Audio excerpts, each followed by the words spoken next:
Semana eu estava conversando com duas pessoas e eu fiz uma perguntinha marota, é uma arapucazinha que a gente faz, né, de brincadeira para essas pessoas. E eu fiz uma pergunta assim muito sóbria, muito séria, né?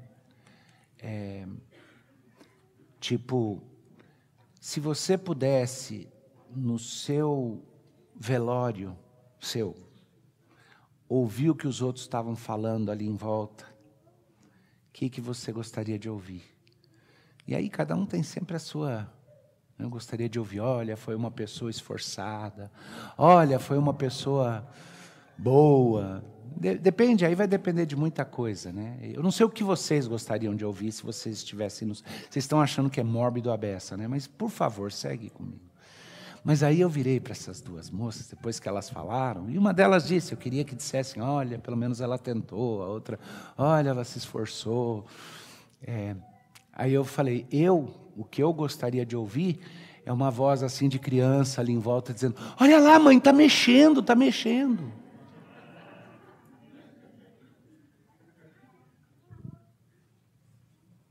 Melhor, né? Melhor vivo, né?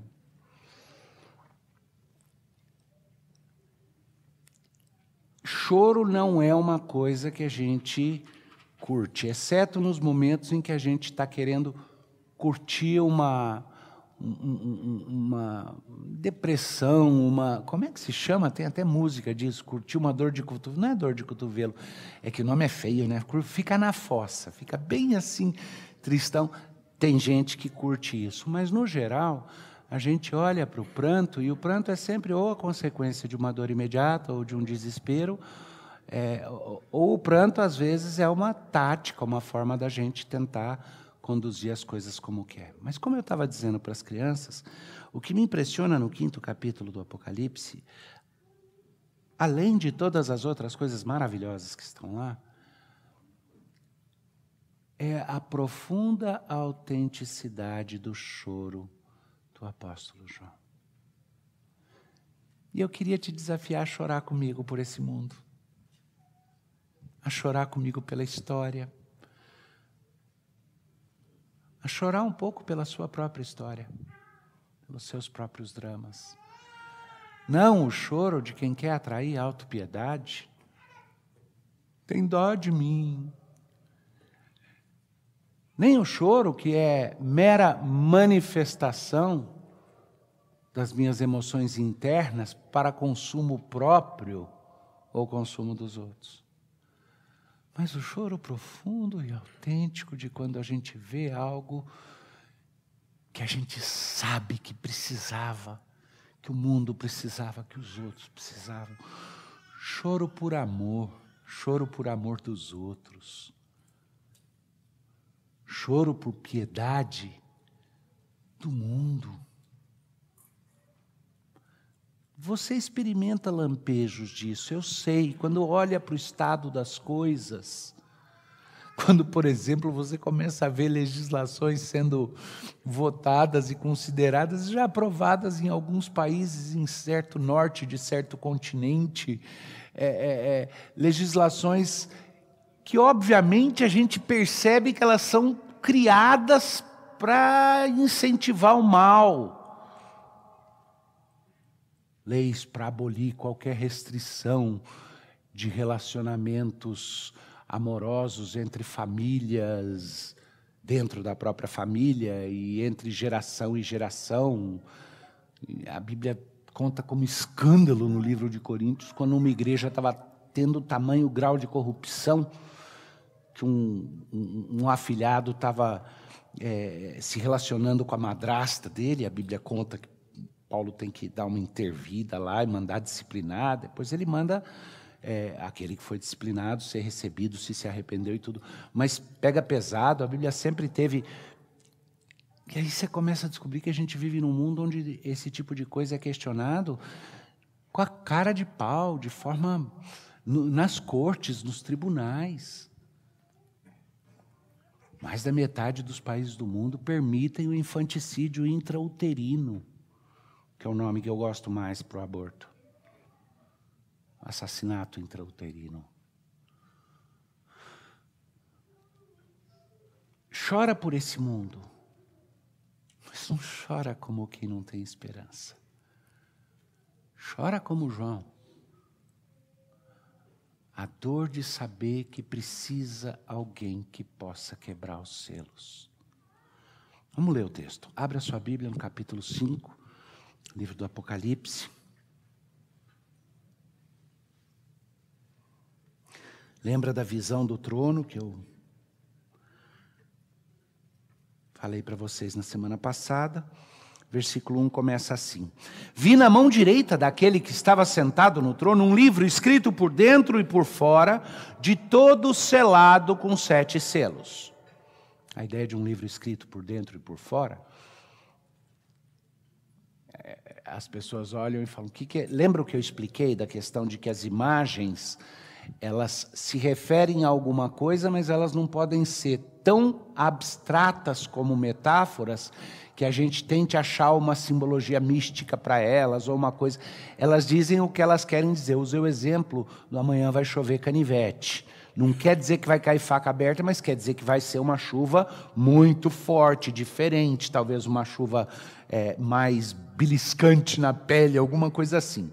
Então, as imagens que são usadas, assim como na última vez eu falei sobre as pedras do sardônio e o que significava, não num significado místico, isto quer dizer isto, mas no sentido de que as palavras estão sendo usadas para comunicar uma realidade.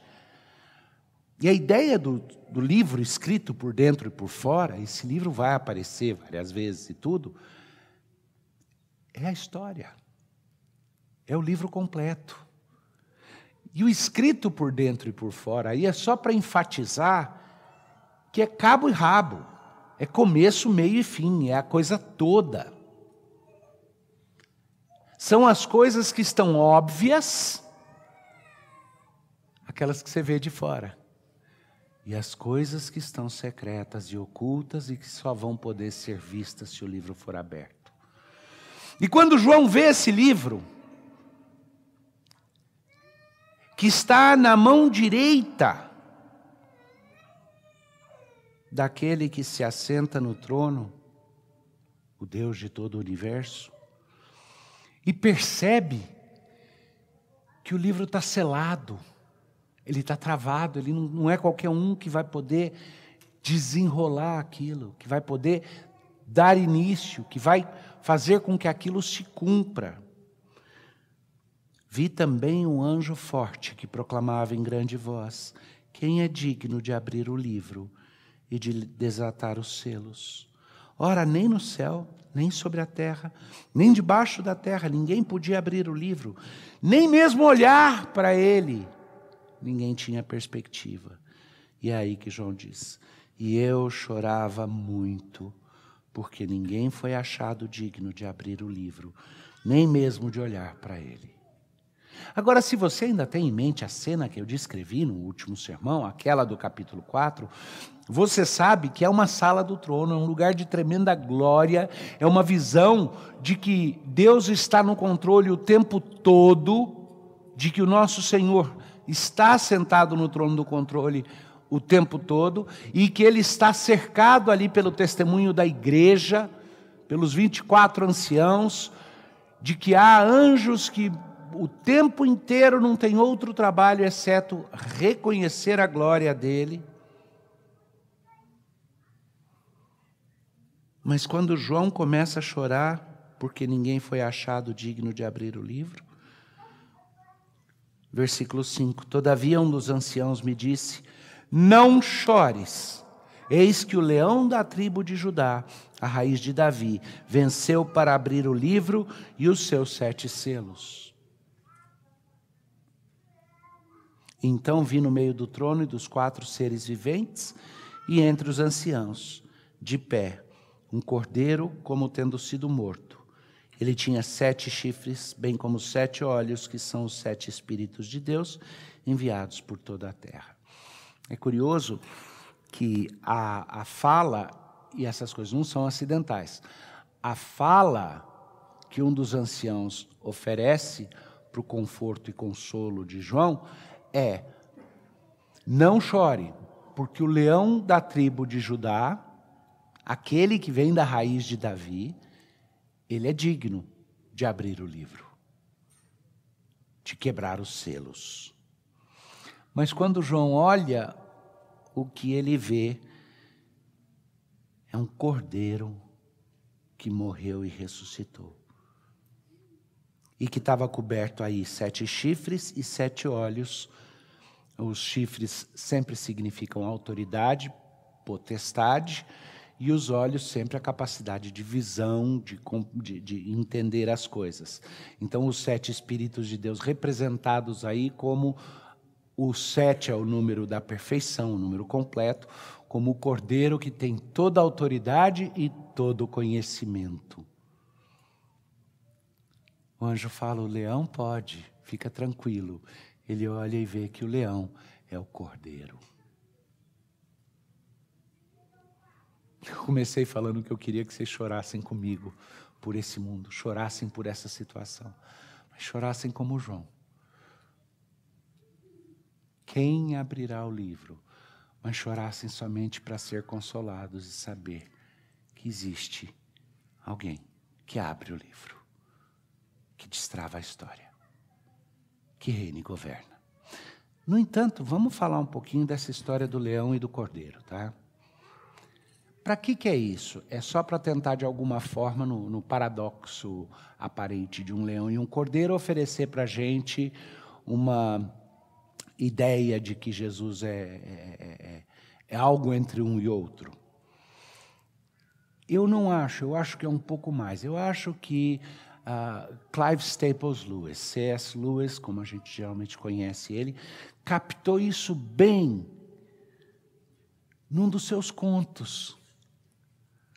Quando falando do país de Nárnia e das maravilhas que várias crianças experimentam, indo e vindo e conhecendo esse reino encantado de Nárnia. Mas é cheio de referências a quase que uma mitologia fantasiosa, uma fantasia construída em cima de alguns conceitos cristãos. Mas há um lugar em particular que me toca profundamente. Eu creio, se não me falha a memória, que é no livro Navio da Alvorada, mas eu não tenho certeza. Se preciso for, eu checo depois para quem quiser saber. Mas ele tem um momento ali no qual uma menina é transportada para um reino encantado e ela se encontra num bosque maravilhoso e lindo. Relva verde, árvores bonitas, fresquinho. Não esse frio que está aqui, mas também não aquele calor que estava aqui 6 meses atrás. E nesse bosque, ela sente grande paz, tudo está tranquilo. Só que começa a passar o tempo, ela começa a ficar com sede. E ela percebe, ela escuta o burburinho e ela percebe que tem um riacho de água cristalina e límpida ali no bosque. Um pouco mais além. Ela quase que sente o cheiro daquela água que poderia matar a sede dela. E ela tem muita vontade de chegar na beira do riacho. E com a concha das mãos, porque ela não vai fazer que nem na história da Bíblia, vocês conhecem, né? A história de Josué, que nem aqueles que bebem que nem cachorrinho lambendo. Não. Ela vai botar a conchinha e trazer a água à boca. Ela está doida para beber aquela água. Mas tem um leão no caminho. E ela leva o maior susto quando o leão diz para ela, filha de Eva, você tem sede? E apavorada ela olha para aquele leão, 10 vezes o tamanho dela, só a juba dele é enorme, a cabeça dele é enorme, cada dente é maior do que o maior dedo dela. E ela escuta o leão falar com ela e o leão diz, filha de Eva, você tem sede? Mas a sede é tão forte, ela diz, eu tenho. E o leão diz, é meu riacho, você é bem-vinda para beber a água dele, pode beber. Mas ela olha e vê aquele leão enorme. Ela olha e vê que aquelas unhas do leão, cada unha é maior do que a mãozinha dela. Aquela juba parece feita de arame farpado, cada fio assim espetado. E apavorada ela diz para o leão: se afasta então para eu poder chegar até o riacho. E o leão disse: não, o riacho é meu e eu estou te convidando para se achegar e beber água. Mas eu não vou sair do caminho. Você pode vir. E ela então faz a pergunta óbvia, que acho que eu e você faríamos. Mas você não, né? A gente ia chamar de senhor, né? Um leão tão assim. Mas o senhor é mansinho? E o leão diz: não, não sou. Sou conhecido como devorador de mundos. Então sai para eu beber água.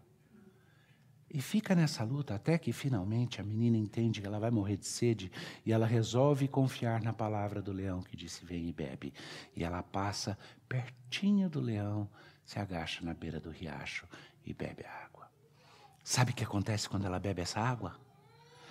Ela olha para o leão e continua sendo um leão. Mas aquela juba que parecia de arame farpado agora parece feita da coisa mais macia que existe.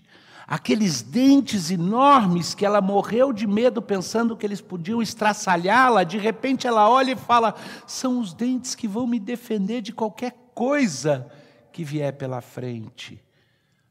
Aquele leãozão que antes para ela só causava medo, agora traz segurança. Porque ela sabe que ela pertence àquele leão e que aquele leão é dela. É isso.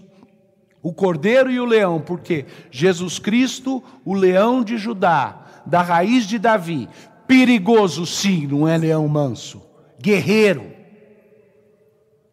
que detém todo o poder, que atravessou o Egito como anjo da morte, que vai julgar tudo que foi feito nesse mundo,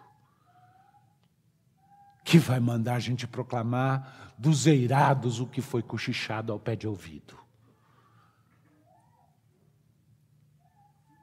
Jesus Cristo, o leão implacável, se fez um cordeiro que se ofereceu em nosso lugar, que morreu e ressuscitou por amor. E nessa entrega foi coroado de uma glória que não vem apenas do seu poder, mas de uma glória que vem de um poder maior. O poder de, sendo o próprio Deus, amar e resgatar criaturas como nós e nos trazer para a comunhão com o Pai. Por isso ele é digno. Vamos ler o que continua dizendo. João chora como eu quero chorar. Mas o ancião diz: não chores, eis que o leão da tribo de Judá, a raiz de Davi, venceu para abrir o livro e os seus 7 selos. Então vi no meio do trono e dos 4 seres viventes, e entre os anciãos, de pé, um cordeiro, como tendo sido morto. Ele tinha 7 chifres, bem como 7 olhos, que são os 7 Espíritos de Deus enviados por toda a terra. Veio, pois, e tomou o livro da mão direita daquele que estava sentado no trono, e quando tomou o livro, os 4 seres viventes, e os 20, lembra os seres viventes com olhos para todos os lados e tal, e os 24 anciãos prostraram-se diante do cordeiro, todos, tendo cada um uma harpa e taças de ouro cheias de incenso, que são as orações dos santos. Eu não sei se você pegou aí, falou de você. É que parece tão indireto, mas falou de você. Falou que aqueles 4 seres viventes que representam todo o poder e toda a criação que existe, e os 24 anciãos que estão ali representando os 12 patriarcas, os 12 apóstolos, a completude da igreja de Cristo, que todos eles estão ali, aqueles que depositaram suas coroas em reconhecimento de que toda autoridade é derivada de Jesus, eles estão ali e o que eles têm é uma harpa de adoração e uma taça cheia de incenso dentro que representa o quê? As suas orações, os seus pedidos. estão ali em seu nome. Na visão que João está tendo, eles estão ali representando vocês.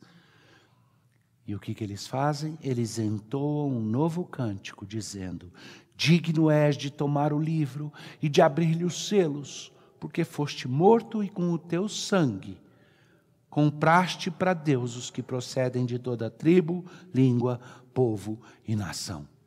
E para nosso Deus os constituíste, reino e sacerdotes.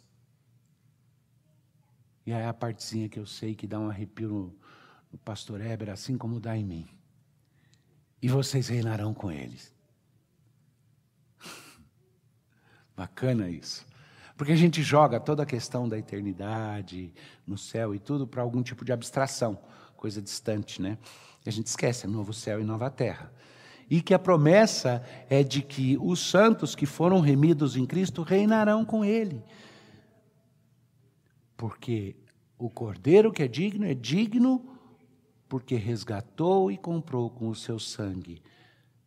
Nós que vimos de todas as tribos, línguas, povos e nações, e Ele nos transformou em reino e em sacerdócio, e vai nos trazer para reinar sobre a terra. Vi e ouvi uma voz de muitos anjos ao redor do trono, dos seres viventes e dos anciãos, cujo número era de milhões e milhares de milhares, proclamando em grande voz: digno é o Cordeiro que foi morto, de receber poder e riqueza e sabedoria e força e honra e glória e louvor. Então ouvi que toda criatura que há no céu e sobre a terra, debaixo da terra e sobre o mar, e tudo que neles há, estava dizendo: aquele que está assentado no trono e ao Cordeiro, seja o louvor e a honra e a glória e o domínio pelos séculos dos séculos. E os 4 seres viventes respondiam: amém. Também os anciãos prostravam-se e o adoraram. Essa visão, eu choro por ela. Não choro como quem duvida que ela vai chegar, mas choro porque o Maranata do Ora Vem Senhor Jesus é incomparável com qualquer outra coisa, se reconhecido pelo que Ele realmente é. Eu choro por essa esperança de que um dia todo joelho vai se dobrar e toda língua vai confessar que o Cordeiro é digno. Eu choro esperando o dia em que justiça e verdade vão ser estabelecidos com fundamentos inabaláveis. Eu choro esperando o dia no qual a obra vai ser completa em mim e eu vou sentir, e não só saber em minha cabeça, mas sentir a todo tempo que sou sacerdote e co-herdeiro com Jesus. Reino e sacerdócio. Saber que meu impacto no mundo vai ter um significado eterno e não passageiro como a gente experimenta hoje. Ver a igreja reunida e saber que nosso estado de graça vai ser um no qual não existe qualquer tensão entre pessoa e pessoa, qualquer competição entre pessoa e pessoa. Para você poder refletir melhor a glória de Deus, você precisa que o meu contraste seja um pouco diminuído para o seu brilho. Não vai existir mais isso. Eu não vou precisar que você diminua para que eu cresça. A sua glória será a minha glória, porque nós vamos glorificar juntos ao Cordeiro, que é digno de abrir o livro da história, de abrir os selos. Ao Cordeiro que por amor morreu por nós, mas que é o nosso leão forte, Rei de todo o universo. E nesse momento, é disso que está falando.